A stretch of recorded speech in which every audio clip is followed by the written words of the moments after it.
Allora, stiamo parlando con i nostri ospiti, in modo particolare con Riccardo De Stefani, responsabile fiscale CAF CISL Padova e Rovigo. Nel caso della casa, le detrazioni di cui ci si può godere, e in caso di affitto?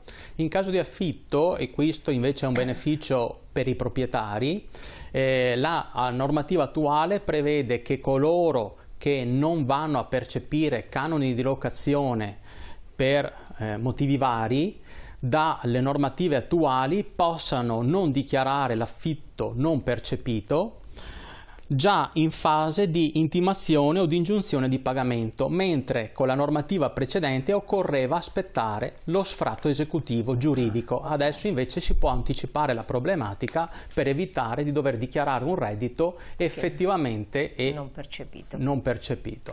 Detrazioni al 20% dei canoni di locazione per giovani 20-31 anni. Sì, questa è la detrazione che è la più importante per quanto riguarda invece gli inquilini, quindi non i proprietari ma gli inquilini che sono assoggettati a una locazione, perché mentre per gli altri una detrazione è prevista, ma è una detrazione minimale e fissa, addirittura con redditi fino a 30.000 euro, per i giovani dai 20 ai 31 anni al contrario è previsto proprio una detrazione rispetto all'affitto pagato, il 20% di quanto versano. Caspita, questa è una buona cosa, è importante saperlo, ecco il perché andare a un CAF.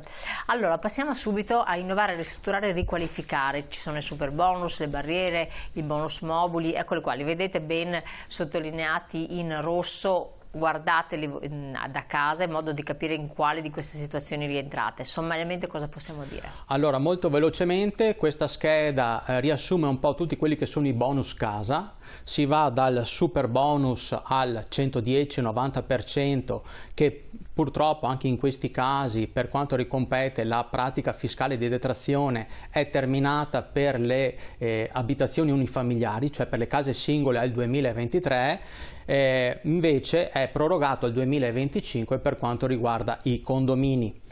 Per quanto riguarda invece l'agevolazione sulle barriere architettoniche, la normativa oggi prevede un recupero del 75%, ma anche qui c'è stato un taglio normativo a fine anno 2023, precisamente come vedete in sovraimpressione dal 29 dicembre, dove la normativa attuale prevede che il 75% sia sì per lavori di abbattimento barriere architettoniche, ma solo per le ambiti di strutture verticali, quindi la realizzazione per esempio di scale, montascale, ascensori, tutto quello che è la dinamica verticale dell'immobile abitativo o strumentale che esso sia. Perfetto, ristrutturazione edilizia 50% fino al 31/12/2024. Esattamente, questo è già conosciutissimo ormai, benefici per quanto riguarda il patrimonio edilizio, quindi la ristrutturazione casa 50% che è stato prorogato, come vedete, al 31 dicembre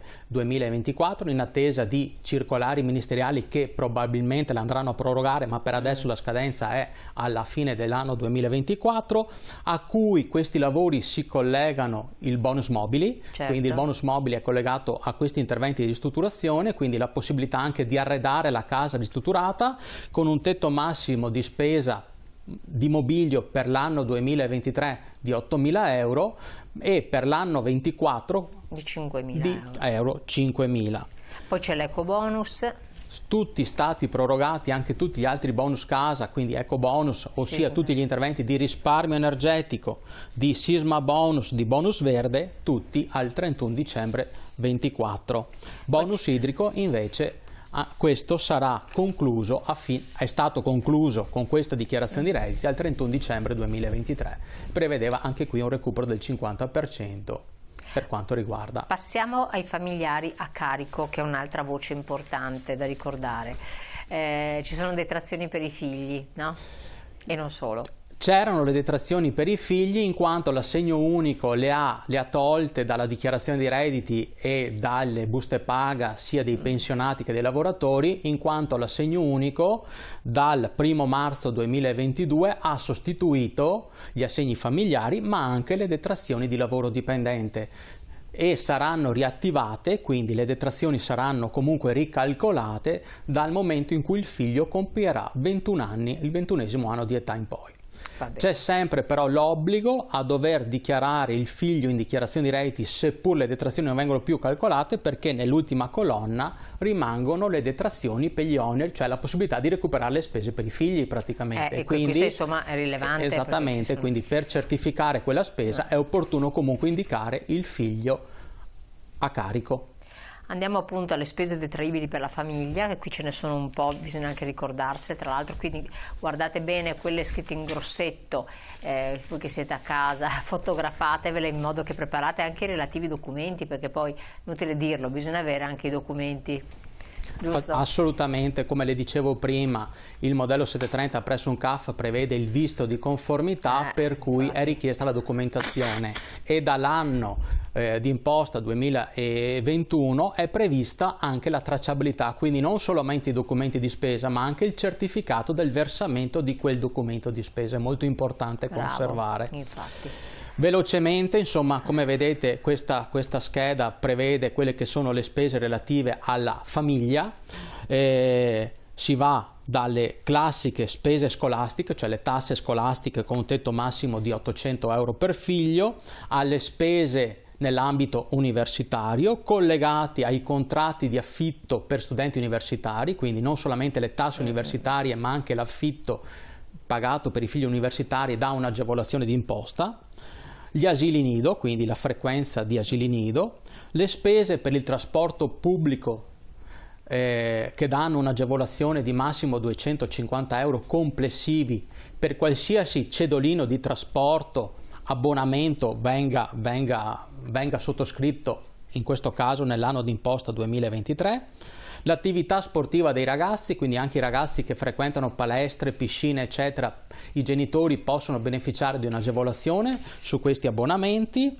l'iscrizione a conservatori di scuole e musica, sempre per ragazzi dai 5 ai 18 anni, assicurazioni, rami infortuni, oppure in caso di tutela di un teorico handicap che hanno e prevedono sempre un beneficio, come dice la scheda, del 19%, con però tetti massimi di spesa differenti, fino ad arrivare all'assunzione della cosiddetta badante, che viene chiamata in termine fiscale assistenza personale non qualificata, che dà un'agevolazione di 2.100 euro, oltre ai contributi versati all'INPS appunto per l'assunzione stessa. Questo è bene saperlo, perché forse non tutti, qua ci rivolgiamo al discorso dei pensionati, vero Pegoraro? Sì, non tutti ne sono a conoscenza, sì. Ma recupero il 19%, quindi vuol dire che si recupera il 19%, massimo 2.100 euro?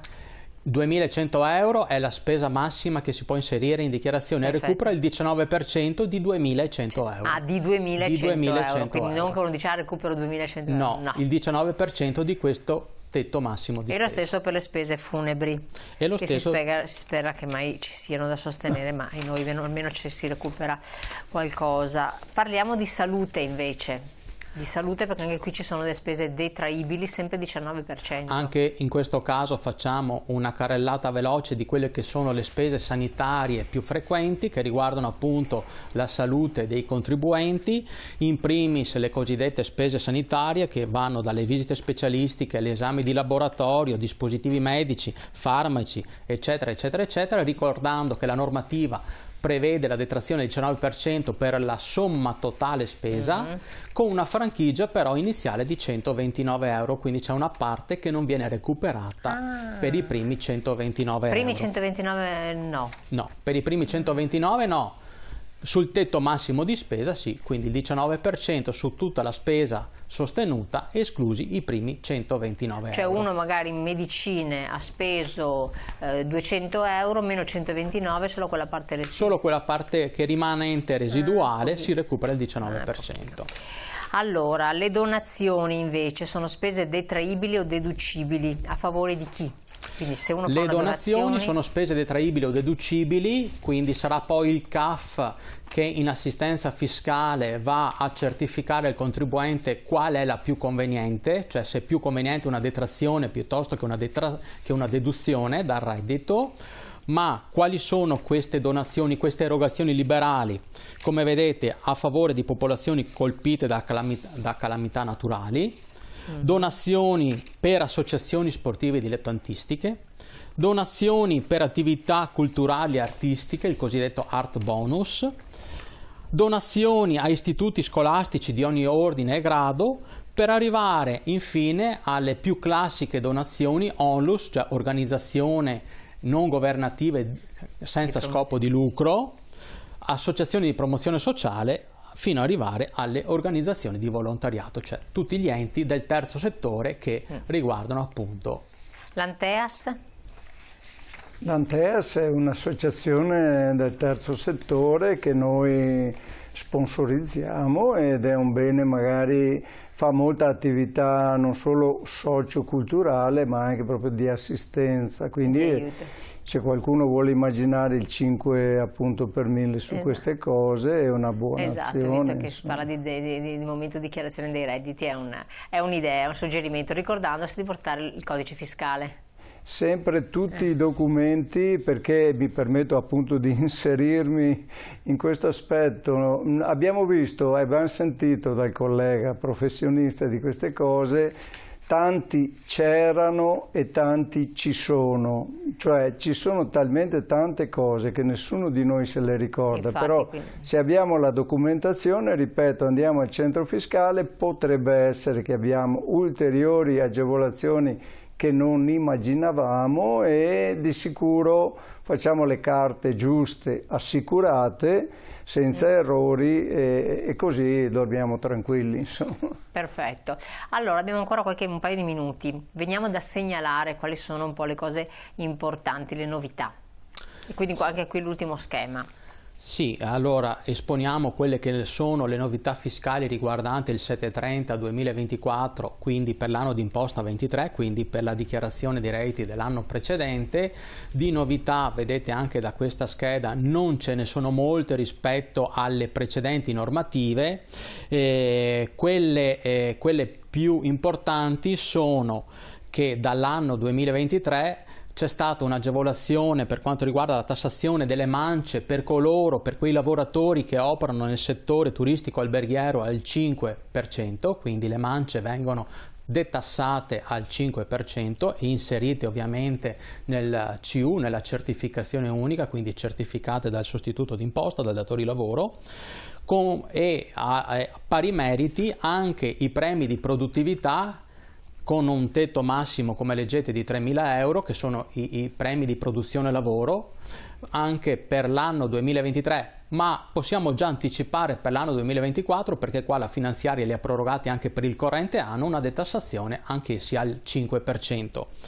E per quanto riguarda le altre novità, segnaliamo quella che è un po' la rivisitazione di quello che è il reddito dell'associazione sportiva dilettantistica, sì, del lavoro sportivo dilettantistico, che dal 1° luglio 2023 praticamente è entrato nell'ambito del mondo del lavoro dipendente, mentre prima era considerato una sorta di rimborso spese l'attività sportiva dilettantistica. Da luglio 2023 la normativa l'ha inserito nell'ambito fiscale del lavoro dipendente. Perfetto. Quindi l'altra cosa, la dichiarazione dei redditi capitale di fonte estera, è da ricordare anche questo, giustamente non tutti ne sono a conoscenza, e poi dichiarare le attività estere di natura finanziaria o immobiliare. Magari non saranno tanti ad avere questa cosa, però comunque se non se le dichiara poi sono problemi, giusto? Assolutamente. Altra cosa. Vediamo l'ultima slide, perché ci ricorda, in modo particolare vi ricorda il numero verde per anche prenotare un appuntamento, no, segretario? È essenziale, mi viene da dire obbligatorio, prenotare l'appuntamento. I nostri CAF hanno questo numero verde centralizzato, ma prenotano in tutto il Veneto. È essenziale per la buona riuscita delle persone stesse, cioè non stanno lì in coda, non stanno ad aspettare, hanno dei orari, tempi assegnati, qualche minuto farà di differenza, ma non code o fuori dalla porta o altre situazioni imbarazzanti, insomma. E quindi lo ricordiamo ancora, chiamate prenotate l'appuntamento per andare a fare la dichiarazione dei redditi, 800 249 307 è un numero verde, oppure andate sul sito www.cafcislveneto.it. Questo è per le dichiarazioni dei redditi. Certo. Per tutte le altre problematiche c'è sempre la FNP CISL. C'è sempre la FNP dappertutto. Dappertutto sempre presente. Allora siamo giunti giunti al termine. Io ringrazio Riccardo De Stefani, responsabile fiscale del CAF della CISL Grazie a voi. Padova e Rovigo, di essere stato estremamente chiaro, preciso e conciso nelle sue spiegazioni. Vi invito quindi a rivedere la puntata, perché anche seguendo le varie slide, schemi che sono stati fatti, potete ripercorrere, farvi un promemoria delle documentazioni che servono, perché una volta fissato l'appuntamento, andate presso le sedi eccetera, dovete avere anche i documenti giustificativi, perché dopo ritornare è un problema. E grazie naturalmente al nostro Giancarlo Pegoraro, segretario regionale dell'FNP CISL, per averci illustrato anche le dinamiche più politiche di tutta la situazione. Speriamo che ci siano anche il prossimo anno delle novità interessanti. Vi auguro buon lavoro a voi, grazie, e a voi cari telespettatori buon proseguimento. Grazie.